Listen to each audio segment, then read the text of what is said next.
Assalamualaikum. Hai guys, welcome back to our channel Dahasan Video. Kali ini saya akan membagikan salah satu menu harian kesukaan, yaitu nasi goreng kuning istimewa. Istimewa karena dibuat dengan warna kuning alami, yaitu kunyit segar.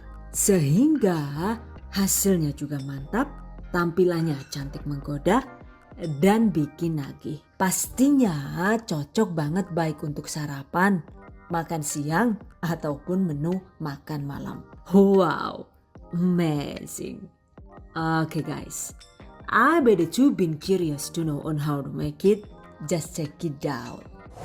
Bahan dan cara membuat. Bahan yang dibutuhkan yaitu siapkan 6 centong atau 600 gram nasi sisa yang masih bagus atau nasi hangat yang sudah didinginkan.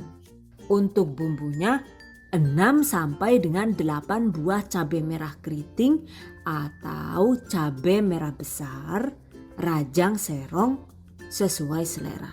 Kemudian siapkan juga bumbu yang dihaluskan yaitu 2 sampai dengan 3 ruas kunyit segar atau bisa diganti dengan 1 sendok teh kunyit bubuk. 4 sampai dengan 5 buah cabai rawit optional, 5 siung bawang putih, 2 siung bawang merah, setengah sendok teh terasi yang sudah digoreng atau dibakar. Ini jika tidak suka itu bisa diganti dengan 3 sampai dengan 4 buah ebi kering seperti ini. Oke. Haluskan bumbu dengan menggunakan chopper atau blender, dan ini seperti biasa saya menggunakan chopper andalan dari Mito Chiba. By the way, Mito CH200 ini luar biasa ya. Karena mata pisaunya itu berlipat-lipat. Jadi digunakan untuk memblender atau menchopper juga hasilnya bisa lembut maksimal. Catat, masukkan semua bumbu yang akan dihaluskan.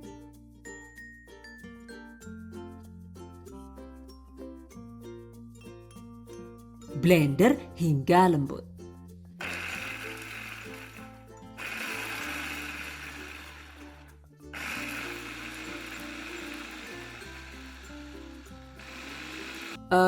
Dan ini agar lebih halus lagi, tambahkan 50 ml atau sekitar 1/4 gelas air bersih. Blender hingga bumbu lumat.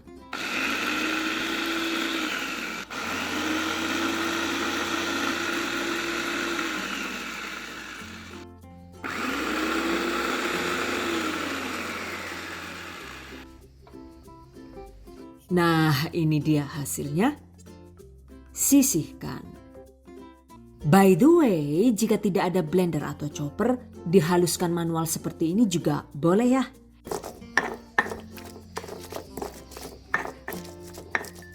Yang terpenting itu diulek hingga bumbu benar-benar halus. Catat. Selanjutnya, siapkan juga 2 butir telur. Kocok kedua telur dan dadar dengan sedikit minyak. Kemudian buat menjadi telur orak-arik seperti ini.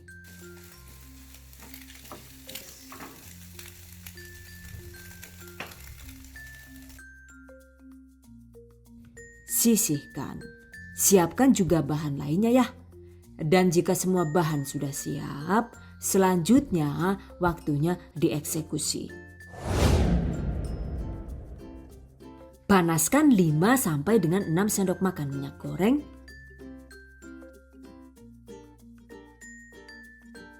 Masukkan bumbu yang sudah dihaluskan tadi ya.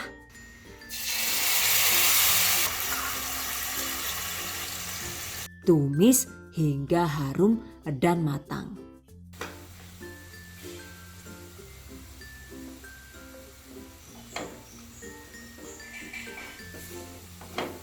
Masukkan potongan cabai,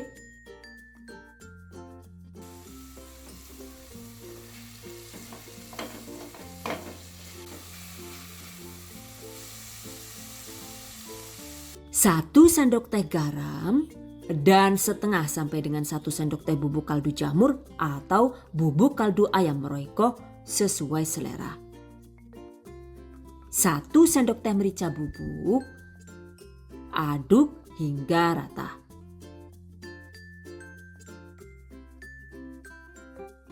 Tambahkan juga potongan sosis. Ini adalah 3 buah sosis yang dipotong bulat seperti ini. Masukkan. Masak hingga kandungan air habis. Masukkan orak-arik telurnya ya. Kemudian masukkan nasi putih.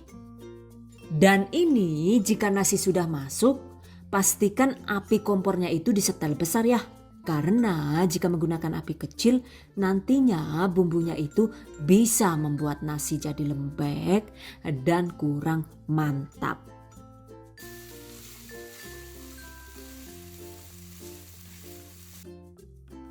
Aduk rata hingga nasi terbalut dengan bumbu.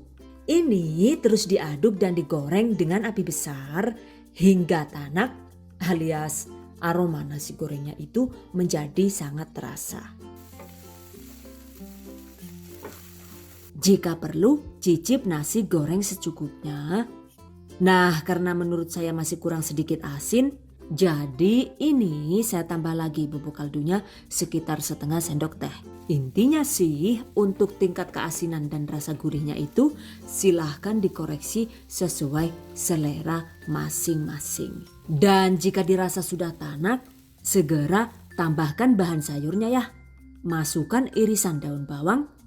Ini adalah 2 atau 3 batang daun bawang yang dirajang kasar. Optional ya guys, jadi boleh dilewatkan jika tidak suka.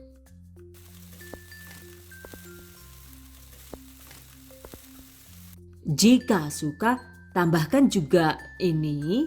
Ini adalah 3-4 lembar daun pakcoy. Potong sesuai selera. Masukkan. Lanjut diaduk dan dimasak hingga sayur layu.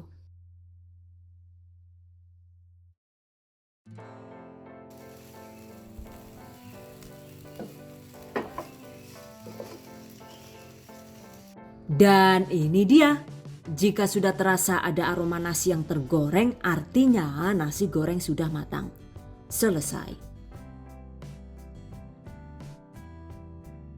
Angkat dan sajikan nasi goreng dengan bahan pelengkap sesuai selera.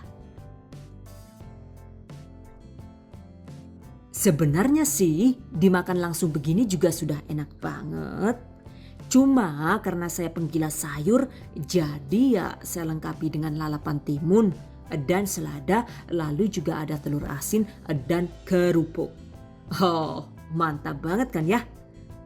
Oke guys, berikutnya tips dan trik seputar nasi goreng kuning. By the way, untuk sayur dan pelengkap nasi goreng kuning ini tidak harus sama ya. Jadi untuk pakcoy, daun bawang, sosis, orak-arik telur itu sama sekali tidak harus ada. Karena kalian juga bisa menggantikannya dengan bahan lainnya sesuai selera. Kayak kapan hari itu kan saya bikin lagi tuh. Dan kebetulan pas nggak ada telur, akhirnya untuk telurnya ini saya ganti dengan teri Medan kualitas bagus seperti ini. Teri Medan ini selain dibikin sambal, ternyata dibuat campuran nasi goreng juga mantap banget.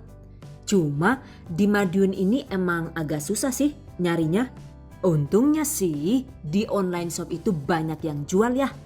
Tuh, banyak banget kan pilihan dan varian teri Medan yang super enak ini. Tinggal dipilih ya, mau yang ini, atau yang ini. Ya iya. Sing penting ana ge duit. Tinggal dijiot celekut dibayari langsung teka, ora bae metu-metu lah. Dekem nang omah bae pokoke lah sampai ngendok ana. Lumayan doke digoreng. Aja guyon bae loh. Lanjut. Oke guys, sebelum dicampurkan ke nasi goreng, sebaiknya terinya itu digoreng dulu sampai kering ya. Setelah itu ya tinggal dicampurkan saja dengan bumbu nasi gorengnya. Dan ini dia hasilnya, nasi goreng kuning dengan campuran teri Medan. Untuk teri Medan ini asal dicuci bersih, asinnya itu pas banget. Jadi mau dibuat taburan nasi goreng sebanyak apapun juga mantap banget. So, tidak perlu khawatir rasanya itu jadi terlalu asin. Untuk sayurnya, karena tidak ada pakcoy dan daun bawang, kapan hari itu saya ganti dengan daun kencur juga hasilnya sangat sedap dan semakin mantap. Salah satu rahasia nasi goreng lezat itu ditentukan oleh tekstur nasi yang kita gunakan. Secara ideal sih, nasi yang bagus untuk nasi goreng itu adalah nasi perah. Karena nasi perah itu teksturnya cenderung lebih keras dan tidak menggumpal sehingga membuat nasi goreng jauh lebih nikmat dan gampang menyatu dengan bumbu. Cuma kembali lagi ke selera masing-masing ya. Karena kalau saya pribadi misalnya itu tetap lebih suka menggunakan nasi pulen alias nasi yang agak lembek seperti ini. Hanya saja emang kalau dibuat nasi goreng, nasi yang agak lembek begini itu jadi rawan menggumpal. Dilihatnya juga kurang cantik ya. Walah Jan, kita terus bayar ikannya lah. Yuk damongin yang nasi lembek kayak iya kok ya. Masih ajaran ora apik ya los. Ora urusan pokoknya. Arep pelek, arep blenyek, ora urusan. Sing penting enak dipangan kok ya. Oke guys, intinya sih mau nasinya menggunakan nasi perah atau yang pulen silahkan dipilih sesuai selera. Exactly, the choice is in yours. By the way, jika suka kecap atau misalnya ditambah saus tiram atau saus raja rasa seperti ini juga boleh. Cuma karena warnanya hitam, jadi efeknya itu tampilan nasi goreng jadi kuning kehitaman seperti ini ya. Cuma untuk rasanya mantap banget, jadi jangan khawatir deh. So, don't judge a book by its cover anyway. Jadi jangan dilihat tampilan luarnya. Oke guys, demikian tadi cara membuat nasi goreng kuning istimewa ala The Hasan Video. Semoga bermanfaat. And I hope you guys enjoyed this tutorial today. Thank you so much for watching. See you guys next time. Wassalamualaikum warahmatullahi wabarakatuh.